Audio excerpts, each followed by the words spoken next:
Padmesh institute of वैदिक sciences Kanpur की ओर से के पद्मेश का नमस्कार। सावन का महीना भगवान शिव का महीना है। एक लोटा जल से प्रसन्न होने वाले, अगर सावन भर आप उनको जल ही अर्पित करते हैं तो तमाम प्रकार के आपके संकट दूर होंगे। और इस बार तो आपके लिए एक नहीं दो सावन है। ऐसे में अगर आप भगवान शिव को प्रसन्न कर लेते हैं, शनि प्रसन्न हो जाएंगे। शनि के गुरु हैं भगवान शिव।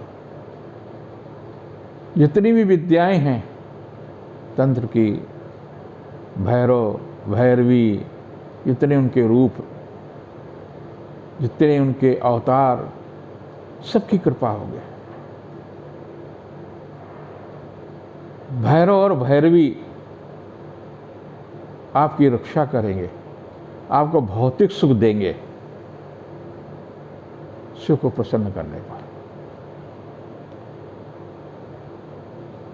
भैरवी को अनेक लोग सिद्ध कर लेते हैं, भैरव को सिद्ध करना थोड़ा सा कठिन है। 64 भैरव, 64 योगिनी और 64 भैरवी, इनमें से आप किसी को भी सिद्ध कर सकते हैं। सावन के महीने में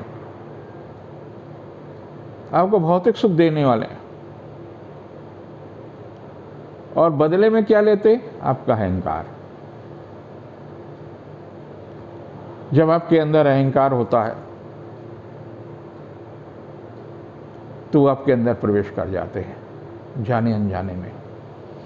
परिवार के लोग सोचने लगते हैं, करे ये बेटा कल तो अब मम्मी मम्मी की चिल्लाता था, मम्मी के बिना, पापा के बिना चैन नहीं पड़ता था, अब क्या इसको हो गया है? बदला बदला इसका रूप लग रहा है। आता है, बात नहीं करता, सीधे अपनी पत्नी और बच्चों में चला जाता है। बहू अच्छा खाना बनाती है, सब कुछ अच्छा करती थी, अचानक इसमें क्या परिवर्तन होगा? उसके अंदर जो अहंकार आया है कि मैं इतना बड़ा अधिकारी हूँ, इतना बड़ा, उस अहंकार को सीमित करने के लिए भैरवी उसके दिमाग पर घुस जाती है और जीवन में जिनसे आप अपेक्षाएं करते हैं, जिनको आप ज़्यादा से ज़्यादा करते हैं, वही आपके अभिमान तोड़ते हैं। जब आपका बच्चा बहुत अच्छा होता है तो बहुत आप अभिमान करते हैं, हमारा बच्चा तो क्लास में फर्स्ट आता है, वो तो IAS बनेगा, और बन भी जाता है। और एक दिन ऐसा भी आता है जब आप घर से बाहर होते हैं, रोटी रोटी के लिए मोहताज होते हैं। अहंकार किसने तोड़ा? आपका जो अहंकार था, आपकी ही जिस बेटे पर आपने अहंकार किया था, उसी बेटे ने आपका अहंकार तोड़ा और किसी ने नहीं तोड़ा।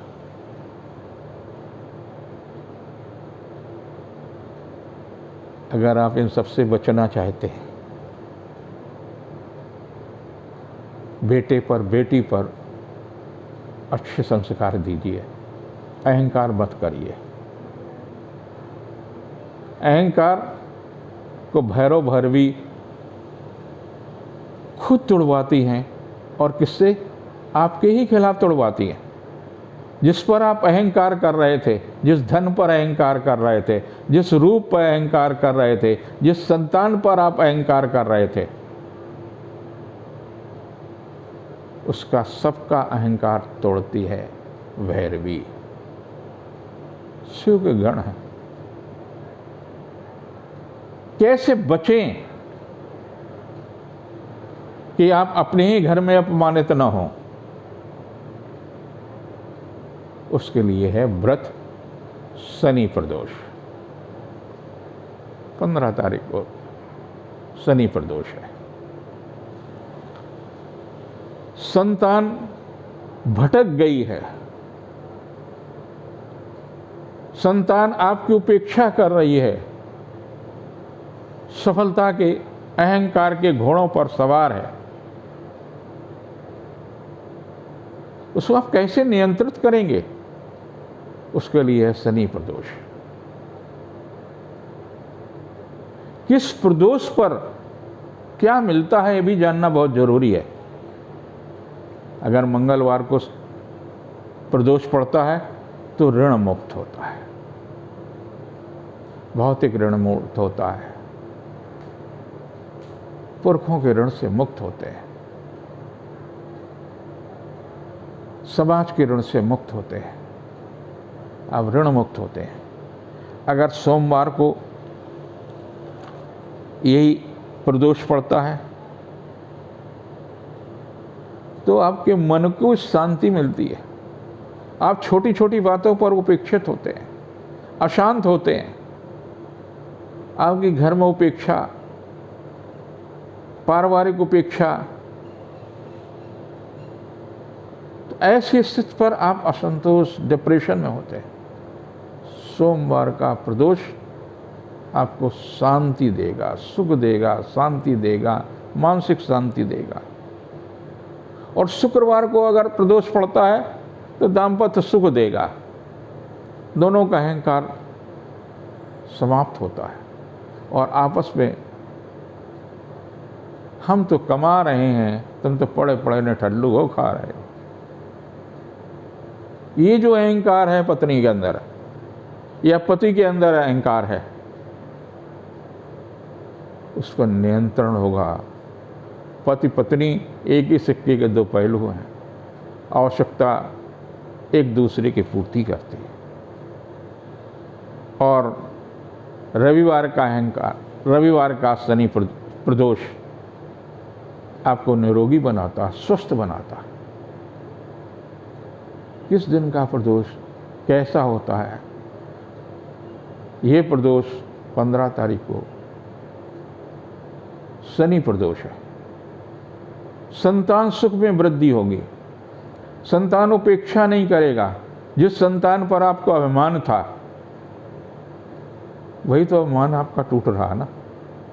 अरे कुछ नहीं, पति से भी आप अभिमान करती थी, आप हमारी केयर नहीं करेंगे, हमारे दो दो लड़के, दो दो लड़कियां, एक एक तो रोटी देगी ये। जब वो आपको उपेक्षित करते हैं फिर से आप पति के पास आते हैं। यह अहंकार आपका तोड़ता कौन है? भैरवी। और भैरवी की सुख देने वाली है।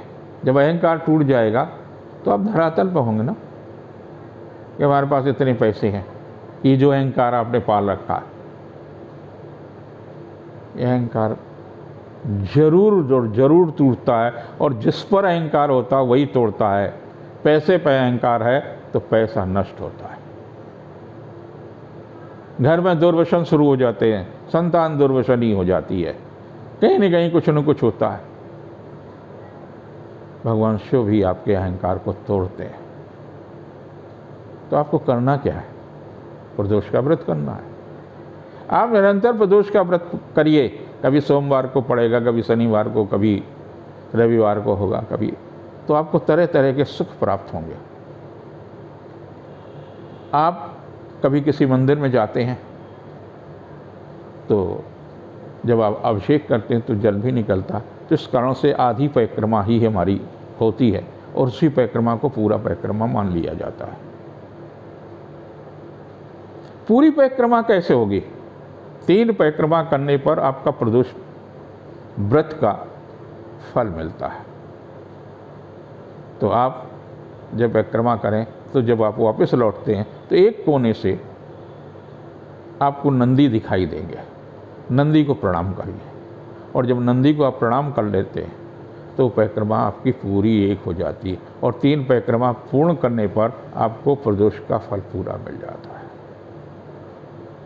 प्रदोष काल है, समय है।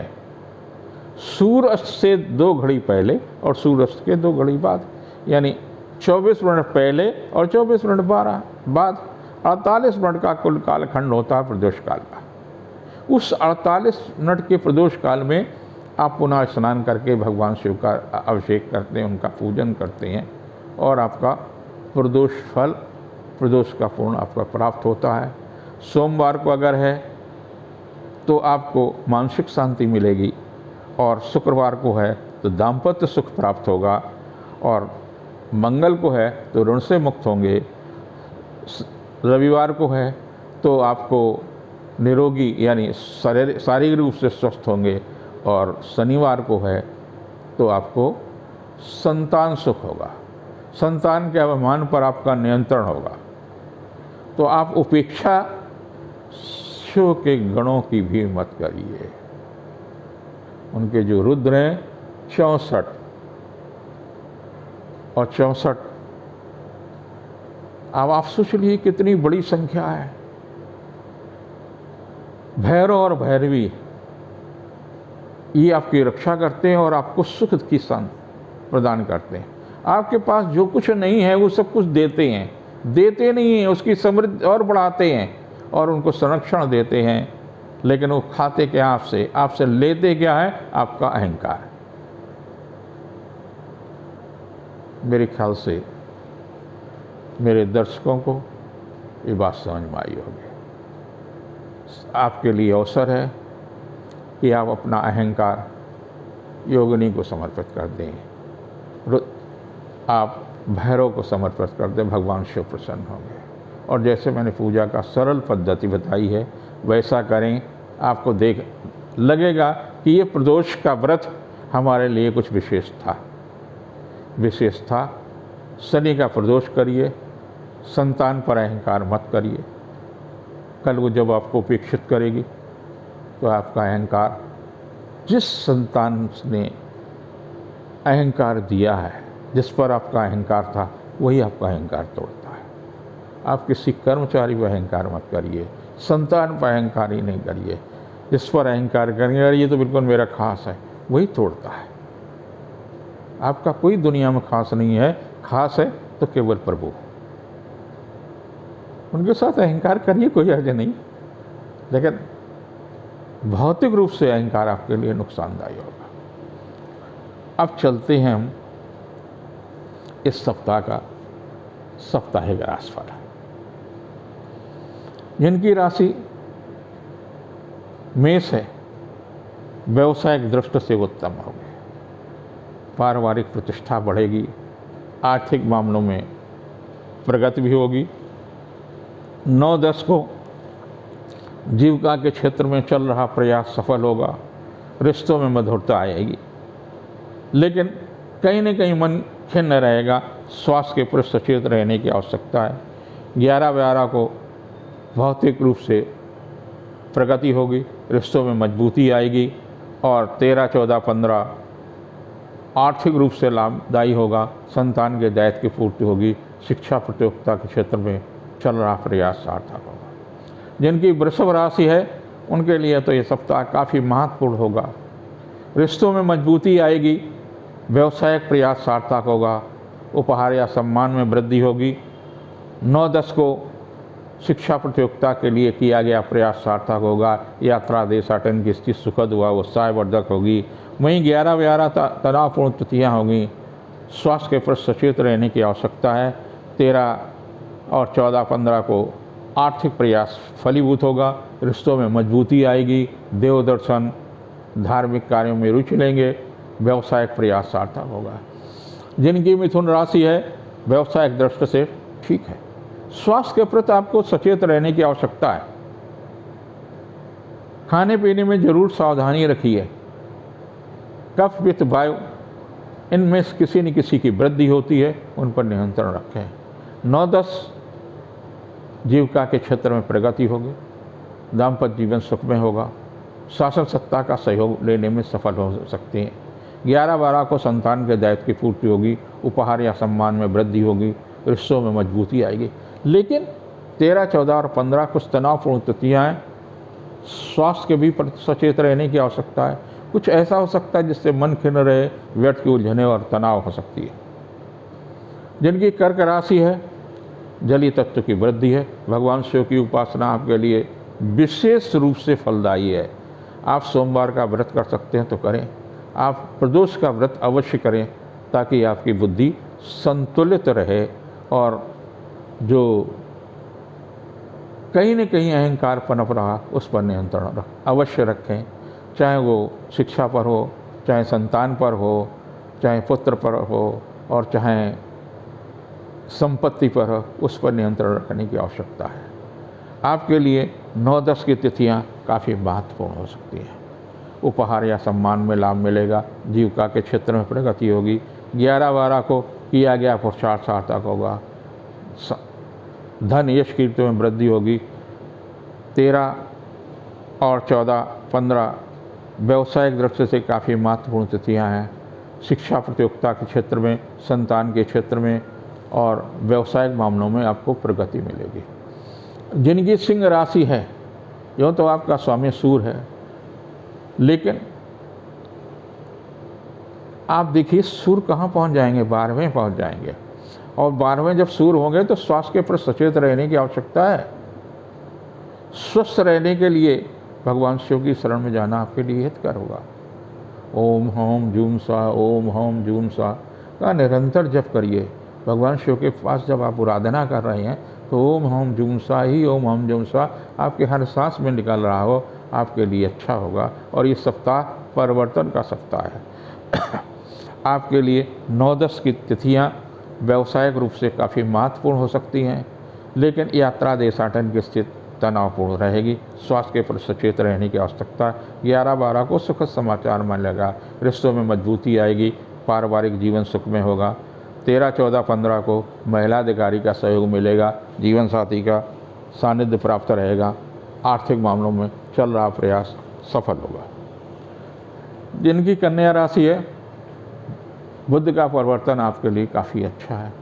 सूर्य भी इस सप्ताह परिवर्तित होगा और 16 को पहुंच जाएगा आपकी कर्क राशि में।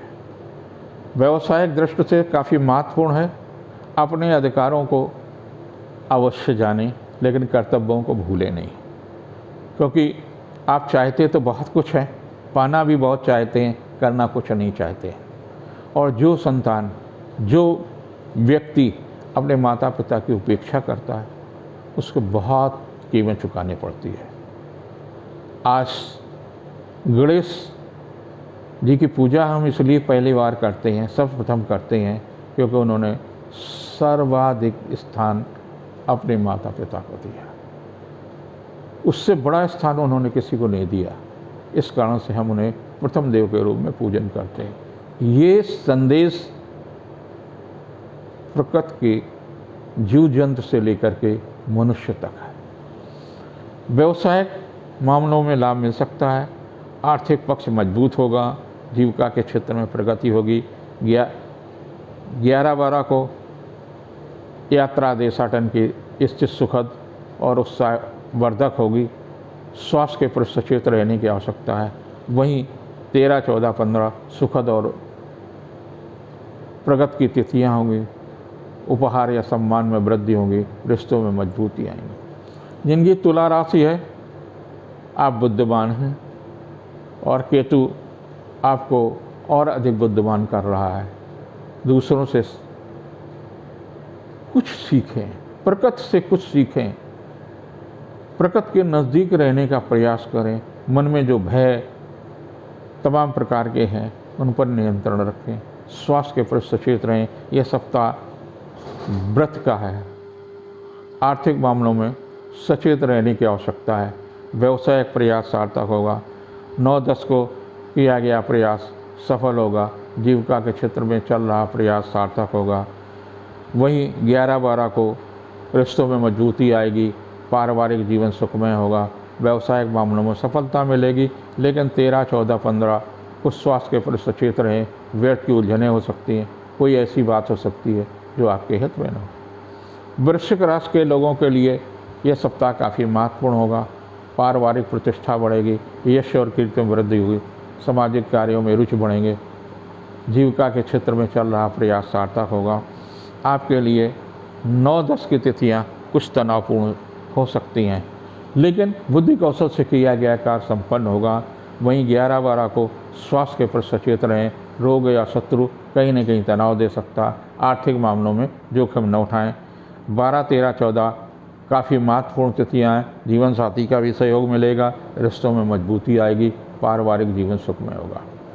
जिनकी धनु राशि है, व्यवसायिक दृष्टि से काफ़ी महत्वपूर्ण, आर्थिक मामलों में सफलता मिलेगी, यश और कीर्ति में वृद्धि होगी, लेकिन स्वास्थ्य की उपेक्षा मत करें। 9-10 को पारिवारिक मामलों में सफलता मिल सकती, किसी पारिवारिक महिला के कारण ही तनाव भी मिल सकता है। 11-12 को संतान के दायित्व की पूर्ति होगी, रिश्तों में मजबूती आएगी, पारिवारिक जीवन सुखमय होगा, आर्थिक पक्ष मजबूत होगा। लेकिन 13-14-15 वो स्वास्थ्य के प्रति सचेत रहें, विरोधी सक्रिय हो सकते हैं, यश और प्रतिष्ठा पर चोट हो सकती है। जिनकी राशि मकर है, आर्थिक मामलों में लाभ मिलेगा, चली आ रही समस्या का समाधान होगा, संतान के दायित्व की पूर्ति होगी, व्यवसायिक मामलों में सफलता मिलेगी। 9-10 को भाई बहन के संबंध में सुखद समाचार मिलेगा, आर्थिक पक्ष मजबूत होगा। 11-12 को जीविका के क्षेत्र में चल रहा प्रयास सार्थक होगा, उपहार सम्मान का लाभ मिल सकता है, लेकिन किसी पारिवारिक सदस्य के कारण तनाव भी मिल सकता है। 13-14-15 सुखद और उत्साहवर्धक तिथियाँ हैं, संतान के संबंध में सुखद समाचार मिलेगा, व्यवसायिक मामलों में प्रगति होगी। कुंभ राशि, आपके लिए सप्ताह काफ़ी महत्वपूर्ण होगा, चली आ रही समस्या का समाधान होगा, रिश्तों में मजबूती आएगी, भगवान शिव की कृपा, हनुमान जी की कृपा आप पर विधिवत होगी, आप उस दिशा में भी प्रयास करें।